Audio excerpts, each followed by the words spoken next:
Assalamualaikum warahmatullahi wabarakatuh. Waalaikumsalam warahmatullahi wabarakatuh. Alhamdulillahirabbil alamin. Kita bersyukur kepada Allah Subhanahu wa taala yang telah memberikan kesempatan kepada kita, yang telah menggerakkan hati kita, yang telah memberikan kekuatan kepada kita untuk bisa sama-sama duduk belajar mengenai agama Allah Subhanahu wa taala, dan mudah-mudahan kita termasuk orang-orang yang mencintai Allah, dijadikan cinta oleh Allah kepada Allah taala. Dan karena itu kita penting sekali untuk memahami apa tanda-tandanya bahwa seseorang itu benar-benar mencintai Allah. Sebab banyak yang merasa dirinya mencintai Allah padahal tidak sama sekali. Selengkapnya mari kita lanjutkan perbincangan kita. Bismillah, alhamdulillah, salatu wassalamu ala rasulillah wa ala alihi wa ashabihi wa mawala ma'bad. Kita lanjutkan baca kitab A'malul Qulub karya Fadilatul Syekh Muhammad Shalih Al-Munajjid hafidhahullah ta'ala wa nafa'anallahu bi ilmihi fitaraini. Kita masih di bab al-alamatu dalatu ala mahabbatil abdi li rabbihi ta'ala. Kita di poin tentang mahabbatu kalamillahi azza wa jalla. Itu rasa cinta terhadap firman Allah Ta'ala. Qala musannif hafidhahullah ta'ala, Ida aradta an ta'lama miqdara mahabbatika lillahi fandur mahabbatal Qur'an min qalbika. Jika kamu ingin mengetahui timbangan rasa cintamu kepada Allah, maka perhatikanlah bagaimana rasa cinta terhadap Al-Quran di dalam hatimu. Fa'ina minal ma'lumi anna man ahabba mahbuban kana kalamuhu wa hadisuhu ahabba syai'i ilaihi. Karena sudah sesuatu yang maklum bahwasanya seseorang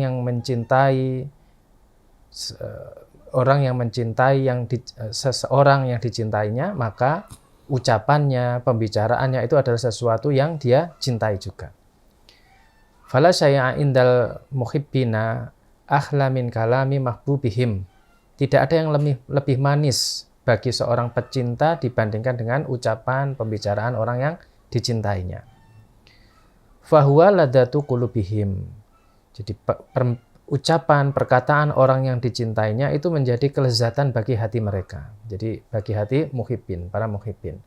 Wa ghayatu matlubihim, dan itu menjadi puncak sesuatu yang dia harapkan. Wa min huna, maka dari sini kana uqufu li muhibbin lillahi ala kitabillah. Oleh karena itu dari sini kita ketahui bahwa fokus perhatian para muhibbin, para pecinta Allah itu adalah kitabullah.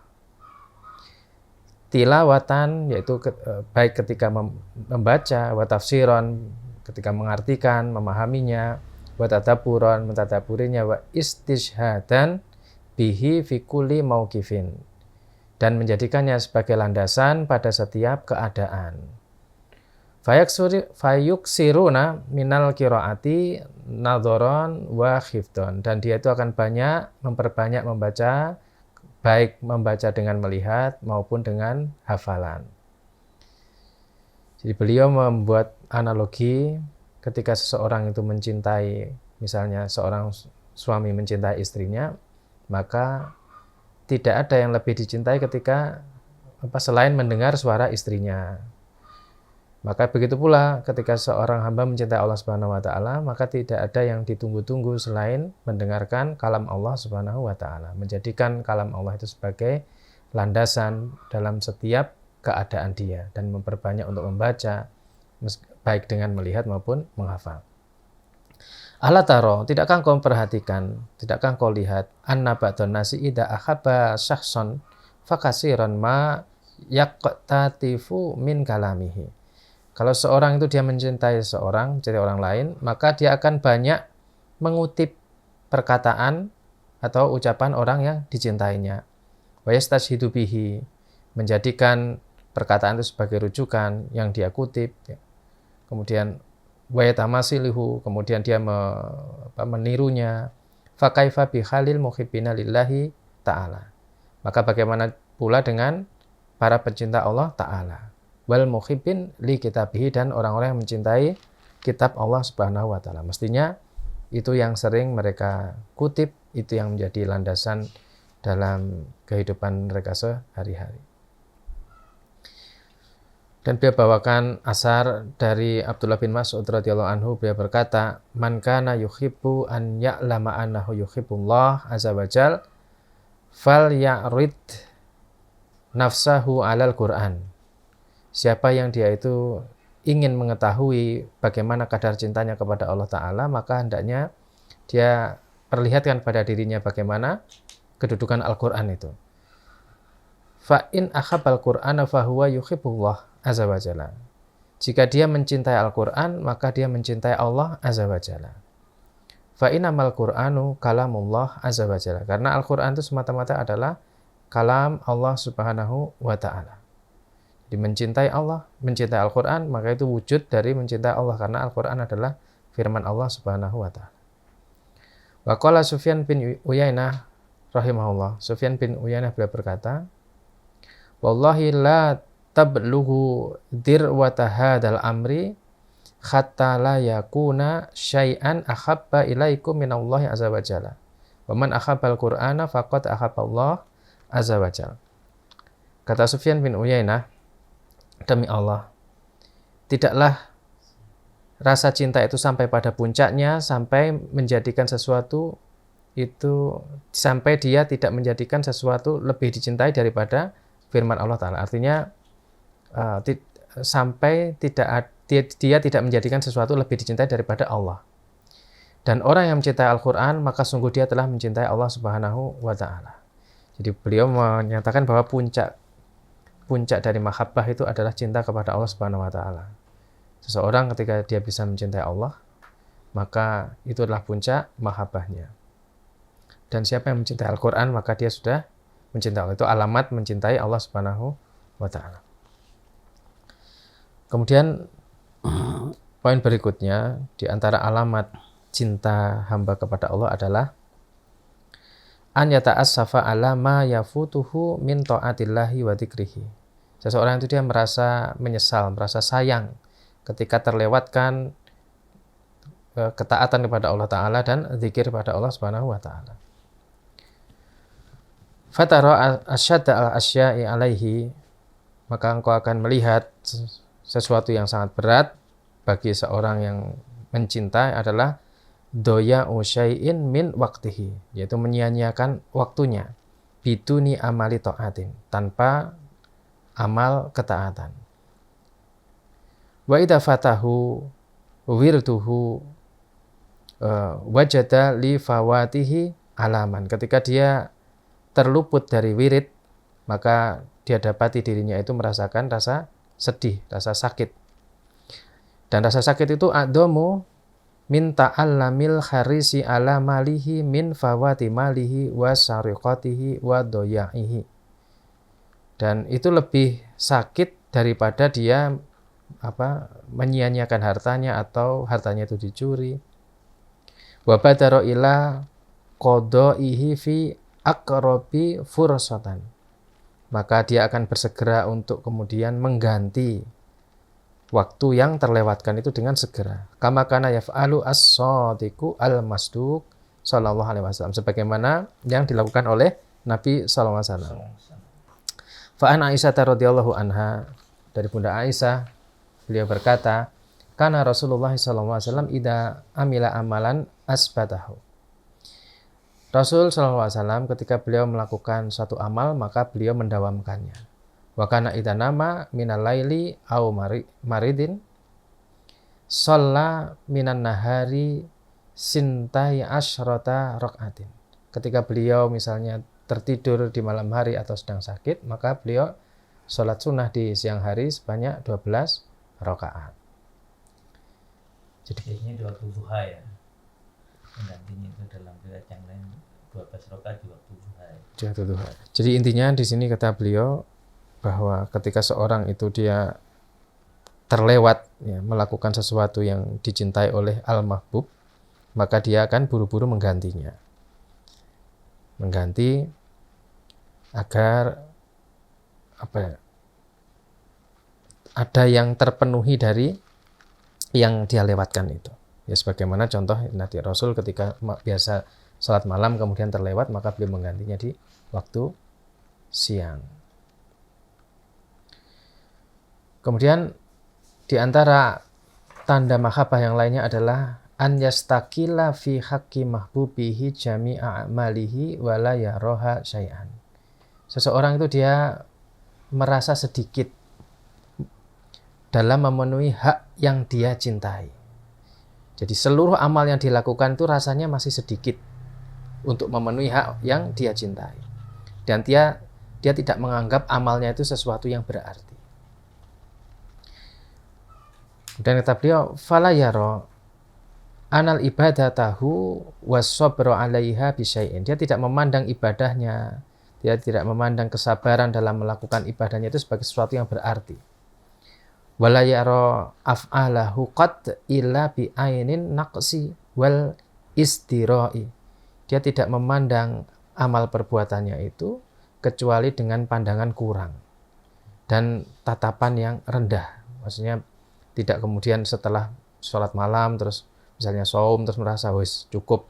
Tidak, dia masih merasa kurang, belum bisa memenuhi hak yang dicintai. Wa yara sya'na mahbubihi a'dhamu min kulli ma amila min ajlihi. Dia memandang yang dicintainya itu lebih agung daripada apa yang dia lakukan untuk dipersembahkan kepadanya. Hak yang dicintainya itu masih lebih besar dibandingkan apa yang sudah dia lakukan untuk memenuhi hak tersebut. Wa a'la qadron, dan al-mahbub yaitu Allah Subhanahu wa taala itu lebih tinggi. Fala yardo bi amalihi, maka dia tidak merasa ridho dengan apa yang sudah dia kerjakan.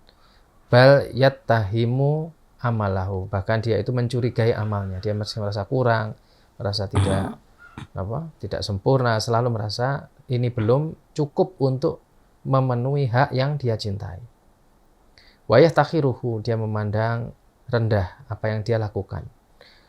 Wa yakhsha annahu ma waffa haqqa mahbubihi, dia takut bahwa apa yang sudah dia lakukan itu belum memenuhi hak yang dia cintai. Wa yatubu ilaihi minan naqsi, dan dia bertobat kepadanya, yaitu kepada Allah Ta'ala, dari segala kekurangan itu. Walidzalika fahuwa yaqulu ba'da sholati astaghfirullah. Oleh karena itu, maka seorang hamba ini setelah selesai sholat dia mengucapkan astaghfirullah, dia mohon ampun kepada Allah. Wa huwa daimun istighfar, dia senantiasa beristighfar lin naqsil hasili fi ibadati rabbi, karena dia masih merasa kurang dalam mengibadahi Allah Subhanahu wa taala. Wa kullama asdadu hubban lillahi asdadu ma'rifatan bi haqqihi. Maka seiring dengan bertambahnya rasa cinta kepada Allah, bertambah pula ma'rifat terhadap hak Allah. Bertambah pula pengetahuan dia terhadap hak Allah. Fa istaqalla amaluhu aksaron, maka dia akan merasa sedikit amalnya. Jadi kebanyakan amal yang dia lakukan itu dia pandang sedikit, tidak mencukupi. Allah Subhanahu wa taala berfirman, "Waladina yu'tuna ma atau wa qulubuhum wajilatun annahum ila rabbihim raji'un." Waladina yu'tuna, dan orang-orang yang dia itu memberikan sesuatu atau yang dia berikan, wa qulubuhum wajilatun, ketika memberikan itu hati mereka wajilat, itu takut, bergetar karena takut. Annahum ila rabbihim raji'un, karena mereka yakin bahwa mereka akan kembali kepada Allah Subhanahu wa taala. Ini berat.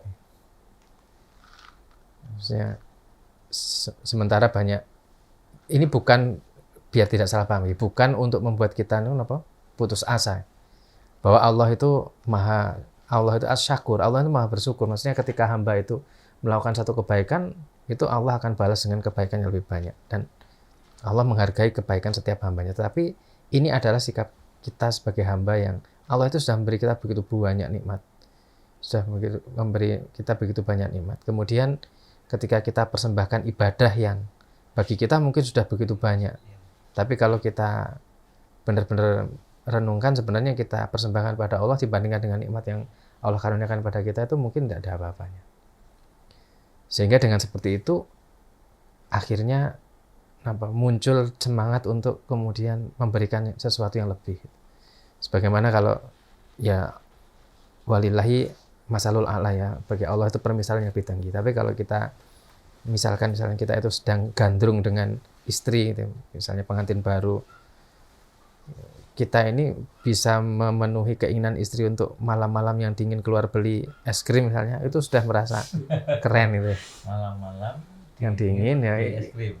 istrinya ngidam itu kan, udan-udan itu beli es krim gitu. Es krim gitu ya.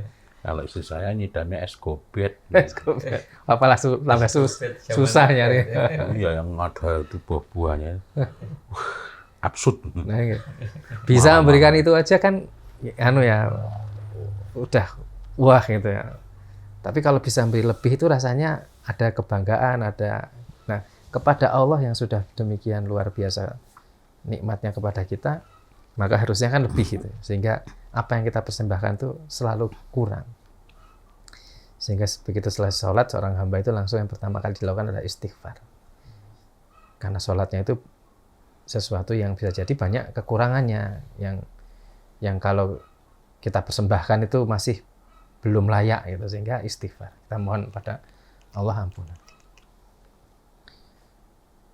Jadi bukan untuk membuat putus asa, tapi justru ini wujud cinta kita pada Allah dan menjadikan kita mestinya untuk lebih bersemangat, memberikannya lebih baik lagi. Karena itu hendaknya tidak dirusak dengan ungkapan-ungkapan yang membuat kita merasa hebat, merasa sudah baik, merasa sudah paling soleh. Aku hebat karena Allah, walaupun ada karena Allahnya itu ya. Tetapi itu menjadikan seseorang merasa dengan dirinya sendiri dia bisa hebat. Wong kalimat itu yang dipegangi justru aku hebatnya kan, tempelannya kan. Segala sesuatu yang menyelisih tuntunan itu seolah-olah baik tapi tidak. Ya bagian dari mahabbah tadi itu yaitu mahabbatu kalamilah, cinta dengan perkataan firman Allah. Nah, kalau kemudian ada yang lebih yakin dengan perkataan seorang ahli seperti yang kasus yang sering kita bahas. Ya. Kenapa? Yang bukan ahli padahal. Jangan berkata jangan gitu ya. Ketika kita sampaikan, loh, di dalam Al-Quran itu Allah katakan lewat lisan Luqmanul Hakim, ya bunaya la tusyrik billah, terus dibantah. Loh, tapi ilmu parenting kan berkembang. Jadi secara tidak langsung dia itu sudah mengesampingkan, menganggap perkataan Allah ini sesuatu yang rendah dibandingkan dengan perkataan orang yang dianggap ahli tadi itu. Gitu. Ya, perkataan orang-orang yang nggak pernah berwudu. Yang tidak pernah berwudu. Karena sekarang ini banyak seseorang dianggap ahli, padahal dia itu tidak dikenal di dunia manapun kecuali di tempat-tempat gelap, di tempat-tempat orang-orang yang jarang menggali ilmu. Seperti ungkapan-ungkapan tadi, dari psikologi bukan. Kita gali di psikologi malah justru hal sebaliknya. Artinya seseorang menyangka dia ahli ilmu, padahal itu terjadi karena dia tidak tahu siapa yang ahli ilmu dan siapa yang bukan. Sehingga karena itulah kita lebih perlu berhati-hati agar tidak menganggap setiap perkataan itu adalah ilmu.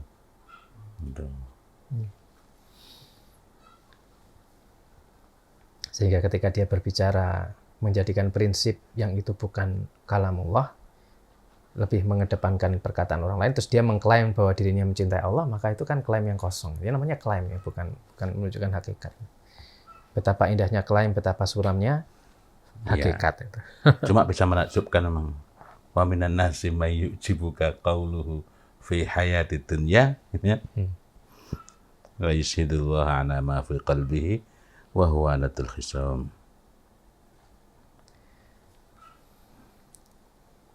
Kemudian poin berikutnya, an yakuna dalilan alal muslimin. Dan hendaknya seorang itu yang dia itu punya rasa cinta kepada Allah, dia merasa rendah hati kepada muslimin. Azizan alal kafirin, dia punya izzah terhadap orang-orang kafir. Dia tampil tegas di hadapan orang kafir. Mujahidan, dia sebagai mujahid. La yakhafu fillahi laumata laim, dan tidak takut orang yang mencela ketika dia fisabilillah. Qala ta'ala, Allah Ta'ala berfirman, ya ayyuhalladzina amanu, hai orang yang beriman. Kalau di tafsir Muyassar itu biasanya diterjemahkan gini, kalau ya ayyuhalladzina amanu itu, ya ayyuhalladzina shattaqullaha wa saddaqu rasulahu wa amila bi syariatihi. Hai orang-orang yang membenarkan Allah, membenarkan Rasul, dan beriman dengan syariat Allah dan syariat Rasul. Maka man yartadda minkum an dinihi, siapa yang dia murtad di antara kalian dari agamanya, fasaufa ya'tillahu biqaumin, maka Allah akan datangkan satu kaum yuhibbuhum wa yuhibbunahu. Allah mencintai mereka dan mereka mencintai Allah. Mahya sifatuhum, seperti apa sifat mereka itu? Adillatin alal mu'minin, mereka itu rendah hati kepada orang-orang beriman, penuh kasih sayang. A'izzatin alal kafirin, mereka itu tegas terhadap orang-orang kafir. Yujahiduna fi sabilillah, mereka berjihad di jalan Allah. Wala yakhafuna laumata laim, mereka tidak takut orang-orang yang mencela. Artinya ketika mereka di atas jalan Allah, ya mereka yakin bahwa mereka di atas al-haq, sehingga tidak noleh ke sana ke sini, termasuk dalam urusan mengambil prinsip-prinsip misalnya dalam tarbiyah, dalam pendidikan. Ketika sudah jelas petunjuk dari Allah dan Rasulnya, maka dia pegangi dengan penuh keyakinan. Tidak takut diejek, dicela, misalnya, wah kuno, normatif misalnya. Gitu. Fahadi awsafu arba'at, ini adalah sifat-sifat yang 4, yaitu dhillatuhum wa rahmatuhum lil mu'minin, rendah hati, kemudian kasih sayang kepada orang beriman. Wa izzatuhum alal kafirin, mereka sikap tegas terhadap orang-orang kafir. Wa jihaduhum fi sabilillah, mereka berjihad di jalan Allah. Wa adamu khaufihim laumata laim, mereka tidak takut pada orang-orang yang mencela. Ini karakter orang-orang yang punya mahabbah kepada Allah Subhanahu wa taala. Kasih sayang, rendah hati kepada orang beriman, kemudian punya izzah, punya kewibawaan, punya ketegasan di hadapan orang-orang kafir. Mereka berjihad di jalan Allah dan tidak takut terhadap celaan orang-orang yang mencela. Karakter orang yang punya mahabbah kepada Allah. Su'ila Dunnun Al-Misri rahimahullah anil mahabbati. Dunnun Al-Misri, beliau ditanya tentang mahabbah, maka beliau menjawab, antuhibba ma ahabballah, engkau mencintai segala sesuatu yang Allah cintai. Wa tubghidha ma abghadallah, dan engkau marah, engkau benci terhadap apa yang Allah benci. Wa taf'alal khaira lillah, dan engkau melakukan perbuatan baik itu karena Allah. Wa tarfudha kullama yusgilu anillah, atau yasgilu anillah, dan engkau meninggalkan segala perkara yang menyibukkan dari Allah, maksudnya memalingkan, membuat sibuk sehingga lupa terhadap Allah Subhanahu wa taala. Wa an la takhafa fillahi laumata laim, dan engkau tidak takut orang-orang yang mencela ketika engkau fi sabilillah. Ma'al at-tafi lil mu'minin, dan engkau bersikap lembut, penuh kasih sayang kepada orang beriman. Wa ghildati alal kafirin, engkau tegas terhadap orang-orang kafir. Wa itibai sunnati Rasulillah sallallahu alaihi wasallam fiddin, dan engkau mengikuti sunnah Rasul sallallahu alaihi wasallam dalam beragama. Ini karakter orang-orang yang mencintai Allah Subhanahu wa taala. Mungkin itu nggih. Yang kita baca pagi. Wallahu a'lam, mudah-mudahan bermanfaat. Masya Allah, mudah-mudahan apa yang baru saja kita perbincangkan dari sumber-sumber yang tak dapat terbantahkan ini menjadi renungan kita untuk menakar diri kita, menilik diri kita, memeriksa diri kita, apakah tanda-tanda itu sudah ada, sebagian, seluruhnya, atau bahkan belum ada sama sekali. Dan sekiranya ada, bukan berarti sudah selesai. Insya Allah kita akan masih perbincangkan mengenai ini pada pertemuan berikutnya. Billahi taufiq wal hidayah, wa ridha wal inayah, walhamdulillahi rabbil alamin. Wassalamualaikum warahmatullahi wabarakatuh. Waalaikumsalam.